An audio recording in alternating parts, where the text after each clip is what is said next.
My name is Fernando Polimeno. I'm one of the owners of Polimeno Upholsterers, and this is one of our old collectible Volkswagen Beetles. It's an actual bus, deluxe, that we bought, would have been late 70s for about $500. We actually kept it for just memento of the old past, because it was like driving a bus in those days. You sit so high, you steer it like a bus.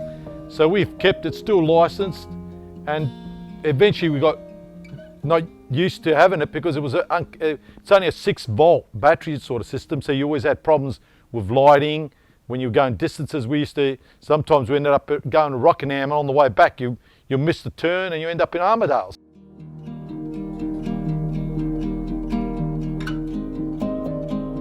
The business was started in about '68. It's my dad opened it up.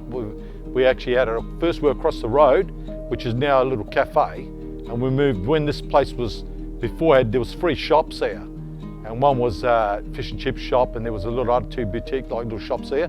So we actually bought this, and we actually got planning approval to move across, and that's when we were here working there. So we used to cater a lot mainly for the fishing industry, mainly doing aprons and working on the boats, a lot of cray boats and that, and a lot of the restaurants. In those days, you had a lot of boutique types, like there was a lot of, you had La Mirage, Bristow at the Merlin, the Hyatt, Carousel. They were all mainly restaurants that were really popular, and we used to do all the seating and that for it.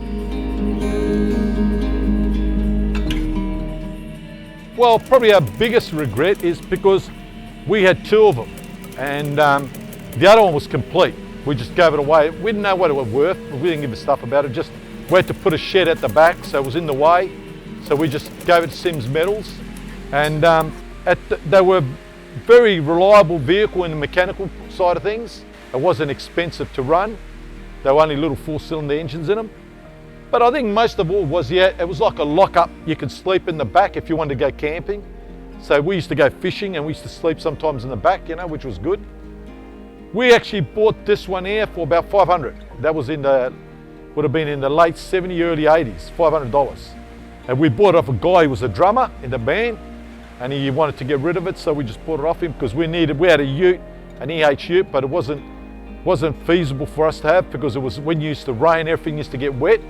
So we got rid of the EH ute, and we actually bought into the vans, which were these, and they were pretty good vehicles. The only thing is, slight problems with, they used to wander all over the road because they're pretty high up, and the wind used to get them, and they'll sway, and you had problems with lighting. That's the only problem, but all the rest was good. Yeah. I think they're going to get the shock when they hear how much well, we paid $500 there.